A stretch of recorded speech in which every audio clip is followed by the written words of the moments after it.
मतदाता नामावलीमा नयाँ नाम दर्ता गराउनको लागि आवेदन दिन कुनै पनि वेब ब्राउजरमा applyvr.election.gov.np ब्राउज गर्नुहोस् र नयाँ दर्तामा क्लिक गर्नुहोस्।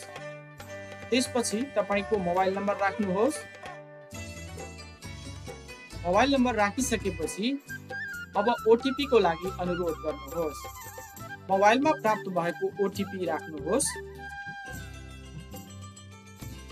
ओटिपी राखिसकेपछि सिस्टम स्वतः लगइन हुन्छ। त्यसपछि नयाँ दर्ता भन्ने बटनमा क्लिक गर्नुहोस्। अब आवेदन भर्नु पूर्व ध्यान दिनुपर्ने कुराहरू पढ्नुहोस् र हालसम्म मेरो नाम मतदाता नामावलीमा समावेश भएको छैन भन्ने अप्सनमा टिक लाउनुहोस् र सुरु गर्नुहोस्। त्यसपछि नागरिकता अनुसार तपाईको ठाई ठेगाना छान्नुहोस्। प्रदेश, जिल्ला, गाउँपालिका वा नगरपालिका, वडा र मतदान स्थलको नाम समेत छानी सेभ ड्राफ्ट बटनमा क्लिक गरेर अर्को बटनमा क्लिक गर्दा पेश हुन्छ।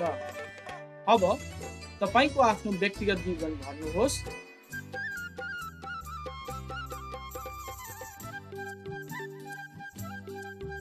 व्यक्तिगत विवरण भरिसकेपछि पुनः सेभ ड्राफ्टमा क्लिक गर्नुहोस् र सेभ भइसकेपछि अर्को बटनमा क्लिक गर्नुहोस्।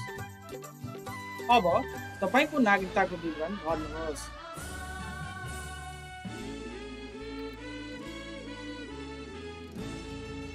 यदि नागरिकता अनुसार जन्मस्थान सही छ भने ठाई ठेगाना जस्तै भन्ने चेक बक्समा चेक गर्नुहोस्।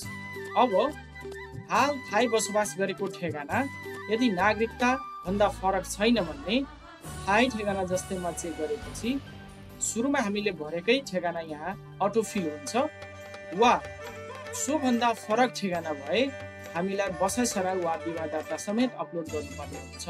त्यसपछि आवश्यक कागजातहरुमा आफ्नो नागरिकताको अगाडि र पछाडिको भाग अपलोड गर्नुहोस्।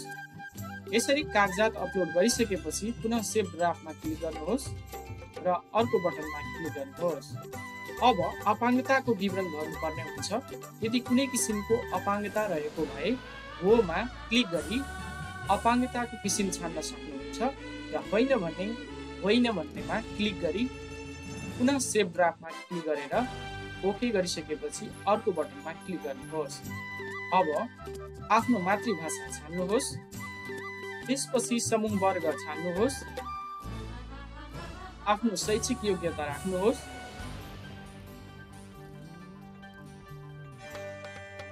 पुनः सेभ ड्राफ्ट भन्ने बटनमा क्लिक गरिसकेपछि ओके गर्नुहोस् र अर्को बटनमा क्लिक गर्नुहोस्।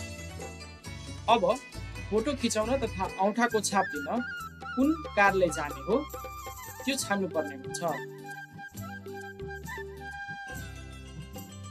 जाने मिति छान्नुहोस् र मिति छानिसकेपछि पुनः सेभ ड्राफ्टमा क्लिक गरेर ओके गरिसके पश्चात अर्को बटनमा क्लिक गर्नुहोस्।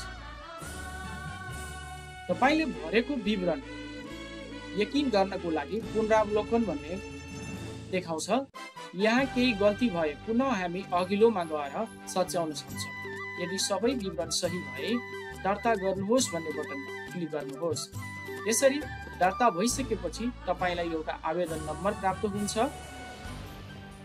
फोटो खिचाउन तथा औँठाको छाप दिन जाँदा यो आवेदन फारम प्रिन्ट गरेर लानुपर्ने हुन्छ। यसरी आवेदन फारम भरिसके पश्चात छानेको सम्पर्क स्थान र सम्पर्क मिति अनुसार पाएको समयमा निर्वाचन कार्यालय जाँदा सकल कागजात समेत बोकेर जानु पर्दछ भने त्यसको फोटोकपी समेत लिएर जानु पर्दछ। प्रिन्ट पृष्ठमा क्लिक गर्दा तपाईले भरेको फारम अहिले पेन्डिङको स्थितिमा देखाउँछ। पछि तपाईले फोटो खिचाइसकेपछि र औँठाको छाप दिइसकेपछि निर्वाचन कार्यालयले एप्रुभ गर्ने बित्तिकै यहाँ एप्रुभ भन्ने देखाउँछ।